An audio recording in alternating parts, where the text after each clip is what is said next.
तुम्हारे पूजा में ठीक से मन ना लगने का कारण एक ये भी है कि आजकल तुम खड़े खड़े सोचते हो जितनी जल्दी हो सके उतनी जल्दी जाप करके तुम्हें बाहर निकल जाना है। तो अब ना ऐसा करो कि पहले की तरह शांति से बैठकर पूजा किया करो और बिना घड़ी देखे पूजा किया करो। इस हड़बड़ी में मत रहो कि तुम 5 मिनट में 1000 जाप कर लो या 1500 जाप कर लो। यदि इस हड़बड़ी में रहोगे तो फिर जिस कृपा की या जिस लगाव की इच्छा रख रहे हो वो कैसे मिल पाएगा। घड़ी देखना, समय देखना बंद कर दो और जिस वक्त कर रहे हो बिल्कुल विश्वास से जाप करते जाओ, बिना किसी चिंता के। आगे कोई काम नहीं रुकेगा, कोई तुमसे कोई सवाल जवाब नहीं करेगा। याद रखना, तुम जो पूजा पाठ करते हो ना, वही पूरे दिन एक रक्षा कवच बनकर तुम्हारी रक्षा करती है। और तुम्हें जिस बात की चिंता है कि यदि कुछ ना हुआ तो कैसे सब गिर जाएगा, ऐसा कुछ नहीं होगा। सब होगा, तुम ही से होगा और कुछ नहीं गिरेगा। मुझे ये बात बहुत अच्छी लगी कि मैंने तुमसे जो भी कहा था तुमने उस कार्य को करने में देरी नहीं की। मैं तुम्हारी मजबूरियों को भी समझता हूँ, लेकिन पता है क्या, तुमसे ज़बरदस्ती फिर भी कभी कभी लोगों का भला करवा जाता हूँ, क्योंकि वो तुम्हारे लिए बहुत ज़रूरी है, ताकि भविष्य में तुम्हारे लिए बहुत से अच्छे कर्म तैयार हों। वैसे भी आशीर्वाद तुम पर बहुत है। और एक बात कहूँ, तुम इस वक्त अकेले अपने आप को इसलिए महसूस कर रहे हो क्योंकि आसपास कोई दूसरा इंसान नहीं है, लेकिन एक शक्ति है जो तुम्हारे आसपास है, वो तुम्हें पता है अच्छे से। रही किसी वफादार इंसान की बात, तो वो भी तुम्हारी ज़िंदगी में आएगा, पर पहले उस इंसान को वफादार बन तो जाने दो, तब मैं तुम्हारी ज़िंदगी में लाकर रख सकता हूँ। मैं नहीं चाहता कि पहले की तरह अब तुम्हें दोबारा रोना पड़े या फिर तुम्हें दोबारा परेशान होना पड़े। इसलिए थोड़ा सा इंतज़ार कर लो, श्रद्धा सबूरी रखो। इंसान के रूप में भी अच्छे लोग आएंगे तुम्हारी ज़िंदगी में। रही मेरी बात ना, तो मैं तुम्हारी ज़िंदगी में उतर कर आ चुका हूँ। अब यदि तुम मेरे साक्षात दर्शन चाहते हो तो सबसे पहले ये सुनिश्चित करो कि तुम जो भी खा रहे हो वो खाने से पहले तुम उसे थोड़ी देर मेरे लिए छोड़ दो, ताकि पहले उस थाली को मैं खाऊं और बाद में तुम खाओ।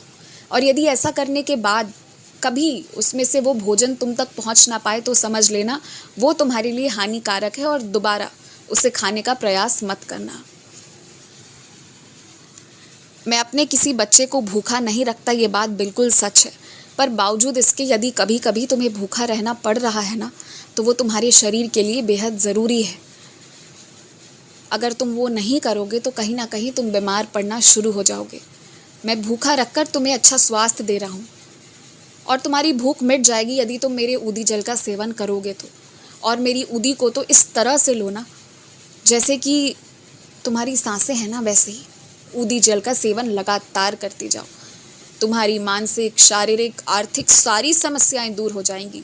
तुम्हें ऐसा लगता है ना कि तुम सही होते हुए भी अपनी बात रख नहीं पाते, यदि तुम मेरी ऊदी को अपने मस्तक पर लगाओगे ना, तो तुम्हें वो कृपा मिलेगी, तुम्हारे दिमाग में वो बातें आएंगी कि तुम उन शब्दों का प्रयोग करोगे जिसके माध्यम से किसी को ठेस नहीं पहुंचेगा, पर तुम्हारी भी रक्षा की जाएगी। और ये ज़रूरी है कि जब तुम सही हो तो फिर अपने आप को सही कहलाना और सही जगह पर रहना भी बेहद ज़रूरी है। तुम्हें अपने लिए खुद खड़ा होना पड़ेगा, क्योंकि तुम्हारे साथ मैं हूँ। जो आज मुझसे नफ़रत सिर्फ इसलिए करते हैं क्योंकि उन्हें ये नहीं पता कि मैं किस मज़हब का हूँ ना, कल को वो मुझसे प्यार करेंगे। शायद उतना लगाव तुम्हारे सामने दिखाएंगे नहीं, लेकिन वो मुझसे प्यार करेंगे, ये मैं तुमसे कहता हूँ। बस आशावादी बनो और ना किसी और के भक्ति मार्ग में भी जाने की ज़रूरत नहीं है तुम्हें। हर इंसान को अलग अलग चीज़ों की, अलग अलग शक्तियों की, अलग अलग अनुभूतियों की भी ज़रूरत होती है, इसलिए सबको कुछ अलग आशीर्वाद मिलता है। तुम समझो इस बात को। जिन जिन लोगों को तुम देखते हो कि वो दिन रात मेहनत कर रहे हैं, पर वो फटे हुए जूते या बहुत पुराने चप्पल पहनकर चल रहे हैं, जिससे कि शायद वो जैसे तैसे चला रहे हैं ना, तो उनके लिए तुम नए जोड़े चप्पल ला दो।